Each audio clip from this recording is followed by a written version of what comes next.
There's a question that's been haunting aviation analysts since the day of the Biffle crash. And it's a question that seems simple on the surface, but reveals layers of complexity the deeper you dig. Why did the crew take off from runway 10 and then attempt to land on runway 28? For those not familiar with runway designations, that's not just a different runway. It's the exact same piece of pavement, just approached from the opposite direction. The aircraft took off heading roughly southeast, flew for approximately 10 minutes covering about 26 miles, and then attempted to come back and land in the opposite direction, heading northwest.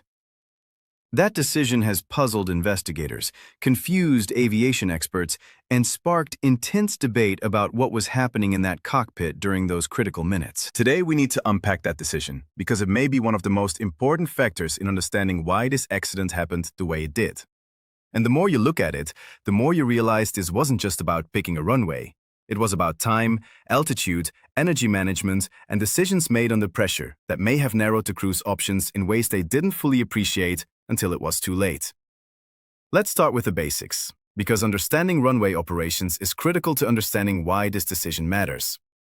Runways are numbered based on their magnetic heading, rounded to the nearest 10 degrees, and then divided by 10. So runway 10 points roughly 100 degrees magnetic, or almost due east.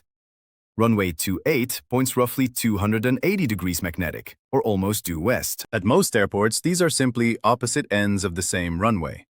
Statesville Regional Airport has one primary runway, and depending on which direction you're landing, you're using either runway 10 or runway 28.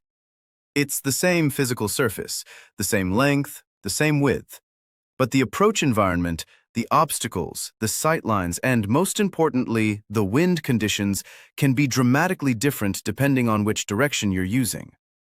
Now, here's what we know from the NTSB's initial briefings and from tracking data. The Citation departed from runway 10 at approximately 10:05 a.m. Eastern Time on December 18th. Weather conditions were marginal VFR. There were broken clouds at about 1,200 feet, visibility around 5 miles. Light drizzle in the area. Winds were reported as variable at low speed, somewhere around 3 to 5 knots. In those conditions, runway selection for departure is usually based on several factors. What's the standard traffic pattern at the airport? Are there obstacles to consider? What's the most direct route to your destination? And are there any operational considerations like noise abatement or preferred runways? The Citation took off, made a left turn, and began what appeared to be a climb out toward the southeast. Within minutes, something changed. The aircraft's flight path shows it never established a normal cruise climb. Instead, after reaching an altitude somewhere between 2,000 and 3,000 feet, the aircraft began a series of turns that eventually brought it back toward the airport. But instead of simply turning around and landing back on runway 10, the same runway it had just departed from, the aircraft continued past the airport, flew well beyond it, and then set up for an approach to runway 28, the opposite direction. That decision has become one of the central mysteries of this accident. On the surface, it seems counterintuitive. If you're having an emergency shortly after takeoff, the most direct solution is to land back on the runway you just left. It's right there. You know the wind conditions because you just took off in them. You know the runway is clear because you were just on it. You don't have to fly all the way around the airport. You don't have to set up a new approach. You don't have to reconfigure and replan. You just turn around, come back, and land. It's called a turnback, or an impossible turn in general aviation. And it's something pilots practice in training. But in this case, the crew didn't do that. They chose the opposite runway. And that choice may have cost them precious altitude, precious time, and precious energy margin that they desperately needed. So why would they make that decision? Let's explore the possibilities, because there are several legitimate reasons why a crew might choose to land on a different runway than the one they departed from. The first and most obvious is wind. Even though the winds at Statesville were reported as light and variable, conditions can change quickly, especially in marginal weather with drizzle and low clouds. It's possible that by the time the crew was ready to come back, the winds had shifted enough that runway 28 offered better conditions. Landing into the wind is always preferable because it reduces your ground speed, gives you better control authority, and shortens your landing distance. If the winds had picked up out of the west, landing on runway 28 would make sense. But here's the problem. The winds that morning were reported as very light, 3 to 5 knots variable. That's barely enough to matter. Most jets can land with a tailwind component of up to 10 knots without any significant issues, and the Citation's performance manual allows for tailwind landings within limits. So while wind could have been a factor, it probably wasn't a decisive one. The second possibility is obstacles. Every runway has an approach path, and that approach path has to be clear of obstacles like trees, buildings, power lines, and terrain. Some runways have better approach paths than others. At Statesville, runway 10 has rising terrain and trees on the departure end, which means the approach to land on runway 10 requires clearing those same obstacles. Runway 28, by contrast, has a clearer approach over more open ground. If the crew was concerned about maintaining altitude, if they knew they were dealing with degraded aircraft performance, they might have chosen runway 28 because it offered a less obstructed approach. That's a legitimate consideration, and it's the kind of thing experienced pilots think about when planning an emergency return. But here's where it gets complicated. Choosing runway 28 meant flying all the way past the airport and setting up a completely new approach from the opposite direction. That takes time. It takes distance. And most critically, it requires maintaining altitude long enough to position the aircraft for that approach. If the crew was already struggling to maintain altitude, if they were dealing with an engine failure or significant drag from a damaged or open baggage door, adding extra distance and time to the approach might not have been the safest choice. Sometimes the best option is the quickest option, even if it's not the prettiest or most by-the-book approach. The third possibility, and this is one that several aviation analysts have suggested, is that the crew was trying to avoid landing downwind or with a significant crosswind component. Pilots are trained to land into the wind whenever possible, and there's a strong psychological preference for doing things the standard way, even in an emergency. If the crew believed they had enough altitude and enough performance to make it around a runway 28, they might have chosen that option because it felt more normal, more controlled, more like a standard approach. But that assumes they accurately assess their aircraft's performance capability. And one of the recurring themes in aviation accidents is that crews sometimes overestimate their aircraft's ability to perform, especially in degraded conditions. Now let's talk about what the NTSB has said, because their comments on this issue have been notably cautious. During the first press briefing on December 19th, board member Michael Graham was asked about the runway selection. He acknowledged that the aircraft departed from runway 10 and attempted to land on runway 28, but stopped short of speculating about why. He said the investigation would look at all factors, including weather, aircraft performance, and crew decision-making. During the second briefing on December 20th, Graham was asked directly whether the opposite runway choice was unusual or problematic. His response was measured. He said that in emergency situations, crews make decisions based on the information they have at the time and the conditions they're dealing with.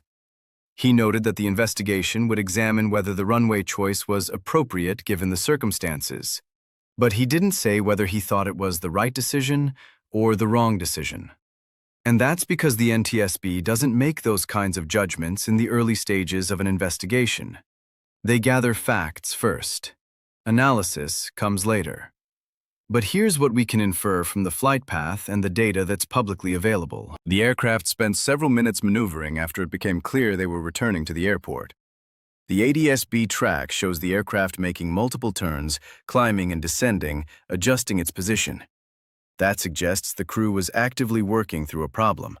They weren't just flying a simple pattern back to land. They were managing something, whether it was an engine issue, a configuration issue, or trying to get visual with the runway in marginal weather. And at some point during that process, they committed to runway 28. That commitment meant flying past runway 10, continuing well beyond the airport, and then turning back to set up a final approach from the northwest. Here's where the timeline becomes critical. The aircraft was airborne for approximately 10 minutes. It covered about 26 miles during that time. For context, Charlotte Douglas International Airport, a major airport with long runways, full emergency services, and precision instrument approaches, was only about 32 miles away. If the crew had climbed to a safe altitude, declared an emergency, and headed for Charlotte, they might have had more options. But they didn't do that. They chose to stay in the vicinity of Statesville and attempt to land back at the airport they'd just left. That decision makes sense if you believe you can handle the problem quickly. It makes less sense if your aircraft's performance is degraded and you're not sure you can maintain altitude. The question that keeps coming up is whether the crew fully understood their energy state. Energy management is one of the most critical aspects of flying a jet, especially in an emergency. An aircraft's energy state is a combination of its altitude and its airspeed. Altitude is potential energy. Airspeed is kinetic energy. When you're high and fast, you have a lot of energy. You can trade altitude for airspeed or airspeed for altitude. You have options. But when you're low and slow, your energy state is constrained. You have very little margin for error, and if you make a decision that requires you to give up altitude or airspeed, you may not be able to get it back. The Citation that crashed was operating at relatively low altitude. The tracking data shows it never got much above 3,000 feet after departure, and for much of the return, it was between 1,000 and 2,000 feet. That's not a lot of altitude to work with. And if the crew extended the landing gear and flaps while they were still several miles from the runway, they would have dramatically increased the aircraft's drag. Drag bleeds energy, and once that energy is gone, especially if you're dealing with reduced thrust from a failed or damaged engine, you can't get it back. The aircraft will descend, and there may be nothing you can do to stop it. Several experienced Citation pilots have commented on this accident, and one of the consistent themes is that the Citation 550 does not have a lot of excess performance, especially on one engine. It's not a powerful aircraft. It's a light jet designed for efficiency and economy, not for raw climbing power. If you lose an engine and you're at heavy weight, your single-engine climb rate is going to be minimal, maybe 500 feet per minute under ideal conditions. Maybe less if you're not configured optimally. And if you add drag by extending gear and flaps prematurely, you may not be able to climb at all. You may not even be able to maintain altitude. The aircraft will settle into a descent, and your only option at that point is to find the nearest place to land and get the aircraft on the ground as quickly as possible. This is where the runway choice becomes so critical.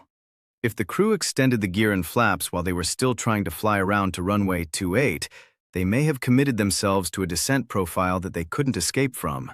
And if they didn't realize how quickly their energy state was deteriorating, they may have run out of altitude before they reached the runway. The final NTSB data point shows the aircraft low and close to the airport, but not yet aligned with the runway. Witnesses reported seeing the aircraft very low, struggling to maintain altitude, and then impacting terrain and obstacles about 1,800 feet short of the runway threshold. That's consistent with an aircraft that was trying to make it to the runway, but simply didn't have enough energy to get there. Now let's talk about some of the tactical considerations that might have influenced the crew's decision. One of the things that's been discussed in the aviation community is the concept of the impossible turn. This is a scenario that gets drilled into every pilot's head during training.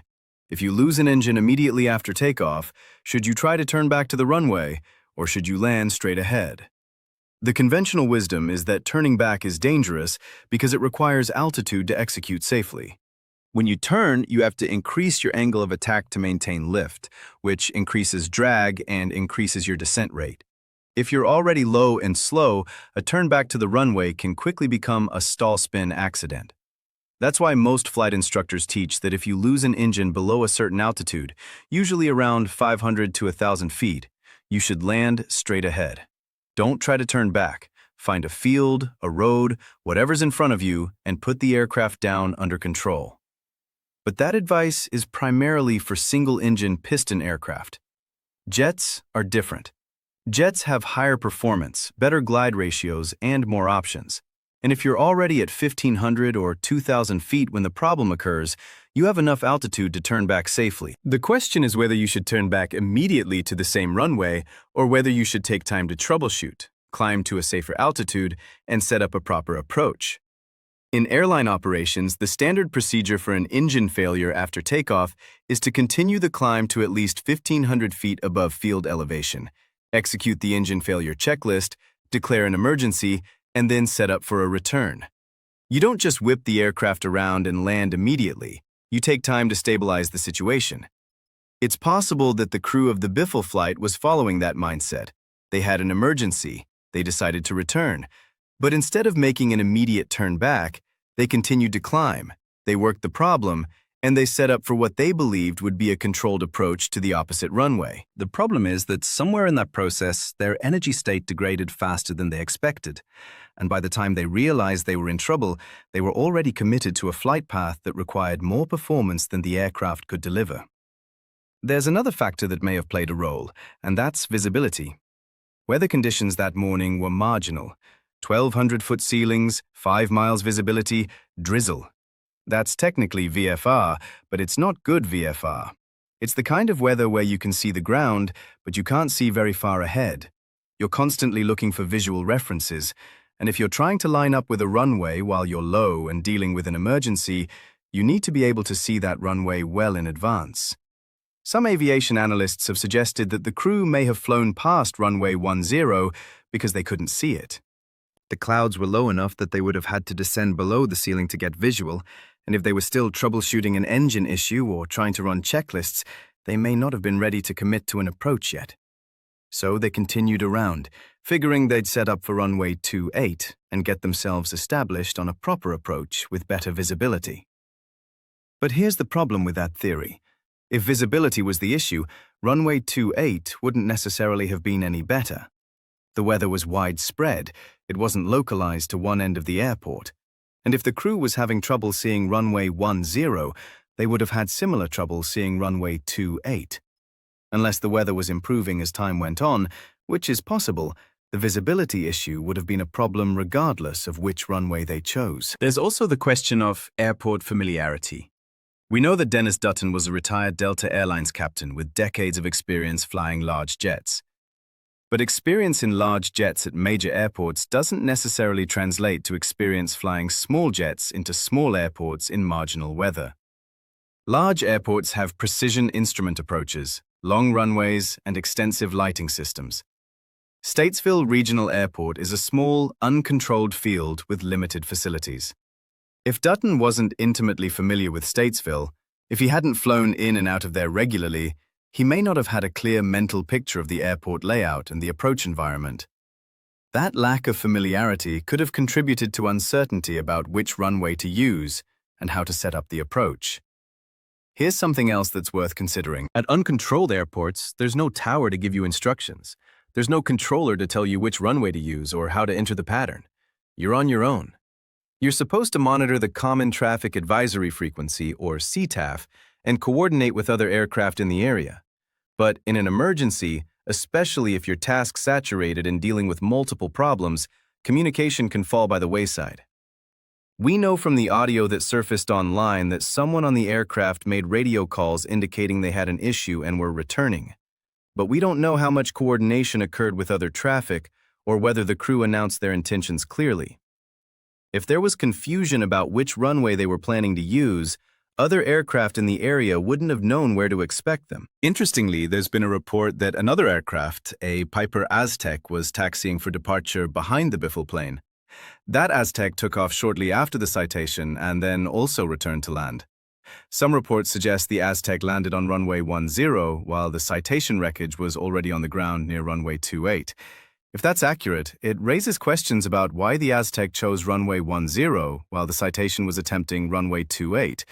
Was it because the winds favored 10? Was it because the Aztec pilots saw the citation going down and chose the quickest way back to the runway? We don't have answers to those questions yet, but the NTSB will likely interview the Aztec pilot as part of the investigation.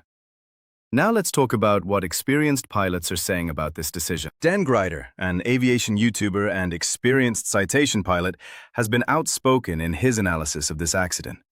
Grider holds a single pilot exemption for the citation and has extensive experience flying this type of aircraft. In his analysis, he stated that he believes the crew was attempting to land on the opposite end of runway 10, which is runway 28, but that weather was poor and they were trying to descend to get visual with the runway. He suggested that by the time they got below the clouds and could actually see the runway, they were too close and too high, so they had to go around and set up for another approach. But by that time, with the landing gear down and flaps extended, the aircraft didn't have enough performance to maintain altitude. It was essentially running out of energy, and despite the crew's best efforts, the aircraft couldn't make it to the runway. That analysis is consistent with the flight track data. The aircraft appears to have made a long, sweeping turn past the airport and then attempted to line up for runway 28.